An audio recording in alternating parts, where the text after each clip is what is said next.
સ્થાનિક સ્વરાજની ચૂંટણીમાં અત્યારે મતદાનનો ઉપયોગ જે છે તે મતાધિકારનો ઉપયોગ છે તે નાગરિકો કરી રહ્યા છે, ત્યારે જગદીશ સર મહેતા આપણી સાથે જોડાયા છે. સર, તમે તમારા મતદાનનો જે અધિકાર હોય તેમનો ઉપયોગ નથી કરી શક્યા, શું કહેશો?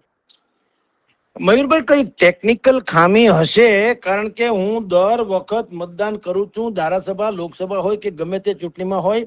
અહીંયા મારો મત વિસ્તાર આવે સાધુ વાસવાણી રોડ ઉપર સત્યમ બંગલોઝમાં, એટલે પેરેડાઇઝ હોલ જે છે ત્યાં અમારું મતદાન બૂથ દર વખત આવતું ને અમે મતદાન કરવા જતા.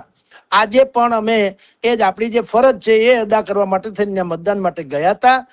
પણ ખબર નહીં, ત્યાં એને કીધું યાદીમાં તમારું નામ નથી. મારા પત્નીનું નામ હતું પણ મારું નામ નથી. હવે એવું ખાલી મારું જ હતું નહીં, હું જ્યાં યાદી ચકાસવાળા ભારતીય જનતા પાર્ટીના બૂથ મેનેજમેન્ટ કરનારા લોકો બેઠા હોય ત્યાં પણ હું ગયો. એને પણ બિચારા એ બધું જોયું કાઢ્યું, પણ એને કીધું સાહેબ તમારું આમાં કઈ નામ નથી. પણ હું જયારે ગયો ત્યારે બીજું એક કપલ અહીંયા આવો ઝઘડો જ કરતો હતો કાયદેસર. એમાં તો એ લોકોએ થોડુંક ઇધર ઉધર બોલ્યા કે અમારે ત્યાં કાપલી વેચવા નથી આવ્યા અને કાપલીના પૈસા ફલાણા ભાઈ ખાઈ જાય છે વગેરે વગેરે. પણ મેં એને પૂછ્યું કે પ્રોબ્લેમ શું છે. એને કીધું ભાઈ મારું નામ છે, મારી પત્નીનું નામ નથી. અમે બે એક સાથે જ રહીએ છીએ, તો સ્વાભાવિક છે. આ રહ્યું અમારું આધાર કાર્ડ, સરનામું, પાન કાર્ડ વગેરે જે હું પણ લઈને ગયો તો. આધાર કાર્ડ લઈ ગયો તો, પાન કાર્ડ લઈ ગયો તો, ડ્રાઇવિંગ લાયસન્સ લઈ ગયો તો, જે જોઈએ તે બધા પુરાવા હું લઈને ત્યાં ગયો તો. પણ એને યાદીમાં જોયું તો મારા વાઈફનું નામ એક હતું, એ હતું. અમારું નામ એને કીધું આમાં યાદીમાં નામ નથી. અને બીજો એનો કોઈ વિકલ્પ નથી એમ કીધું, કારણ કે અત્યારે એવી તો કોઈ વ્યવસ્થા છે નહીં કે તમારું નામ નથી ને તમે ક્યાં ફરિયાદ કરો તો ઇમિડિયેટલી તમને મતદાન કરવા દે.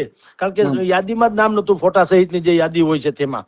એટલે હવે કમનસીબ અફસોસ મને બહુ થયો, કારણ કે આપણે 5 વર્ષ જો કોઈની આલોચના કરતા હોઈએ તો પહેલી આપણી ફરજ છે કે આપણે આપણી ફરજ નિભાવીએ, પછી આપણે અધિકાર માગીએ.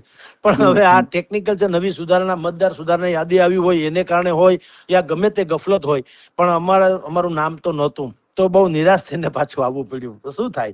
સર, અત્યાર સુધી તમે કહ્યું કે હું મતદાન કરતો હતો, પ્રથમ વખત એવું થયું કે તમે મતદાન નથી કરી શક્યા. આ એસઆઈઆર ની જે હમણાં પ્રક્રિયા હતી એમાં ઘણા લોકોના નામ કમી થયા હોયનું પણ સામે આવ્યું હતું. એટલે તમે માનો છો કે એસઆઈઆર ની ખામીના કારણે આ કદાચ થયું હોય? બિલકુલ. હવે આ તો સીધી વાત છે, કારણ કે મેં અગાઉની તમામ ચૂંટણીઓમાં મતદાન મેં સ્વયં કરેલું જ છે. તો અને એ યાદીમાં તો હોય ને, ધારો કે મારી પાસે ન હોય તો તંત્રને તો ખબર જ છે કે જે કોઈ યાદી મતદારમાં કે ભાઈ આને દર વખત ચૂંટણીમાં મતદાન તો કરે જ છે. તો આ વખતે અમારું નામ, એટલે પાછળ વિચાર કરો કે મારા પત્નીનું નામ છે, અમે એક જ સ્થળ ઘરે રહીએ છીએ, સરનામું ભાઈ કોમન છે, સ્વાભાવિક છે. તો પણ એનું નામ છે મારું નથી, તો એનું ગુજરાતી શું સમજવું? એટલે કંઈક સમથિંગ આમાં એવું છે. કોઈનો આમ દોષ નહીં, પણ દોષ એટલે શું છે, ટેકનિકલ એરર જેવી છે એને કારણે આવું મારી સાથે અને અન્ય સાથે પણ બન્યું જ છે.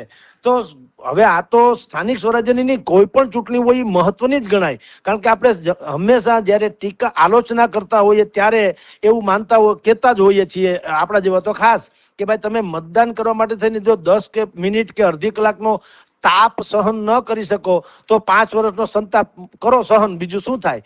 હવે આપણે અત્યારે 42-43 ડિગ્રી તાપમાનમાં પણ આપણે એમ છે કે આપણે નાગરિકી ફરજ, આપણો ધર્મ બજાવવો જોઈએ. લોકતંત્રનો બીજ મંત્ર શું છે? મતદાન. તો આપણે મતદાન કરવું જોઈએ, મતાધિકાર. આમ તો મતદાન તો ઓલાને મળે છે, ઉમેદવારને. પણ મને એક બહુ સારા પત્રિકા બેન જે છે એને મને કીધું કે દાન તો આપણે ઉમેદવારને કરીએ છીએ, આપણે નાગરિકો એ શું કરવાનું છે? મતાધિકાર. આપણો અધિકાર છે એ આપણે ભોગવવાનો હોય છે અથવા તો અદા કરવાનો હોય છે. પણ હું તો ગયો તો, પણ હવે ત્યાં નામ નતું, બધું એને જોઈ લીધું. એને કીધું સાહેબ તમારું નામ જ નથી. મેં પાન કાર્ડ, આધાર કાર્ડ થી માંડીને ડ્રાઇવિંગ લાયસન્સ થી માંડીને બધું જ આપ્યું. અને ભૂતકાળમાં મેં મતદાન કર્યું હતું એની સ્લીપનું મેં લેમિનેટેડ કરાવેલું રાખી મૂકેલી છે. મેં કીધું આ જુઓ, ભૂતકાળમાં મેં આ જ સ્થળે મેં મતદાન કરેલું છે, એની સરકારની કાપલી જોઈ લ્યો. પણ એને કીધું વાત બધી સાચી, પણ અત્યારે તમારી યાદીમાં તમારું નામ નથી. એટલે બહુ જ દુઃખ થયું, અફસોસ થયો કે આપણે મતદાન કરી ન શક્યા.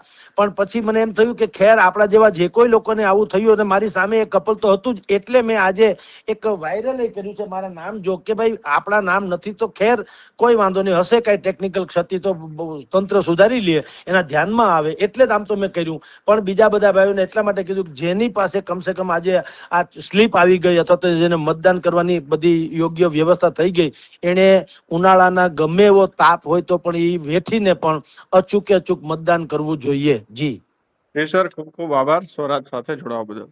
નમસ્કાર.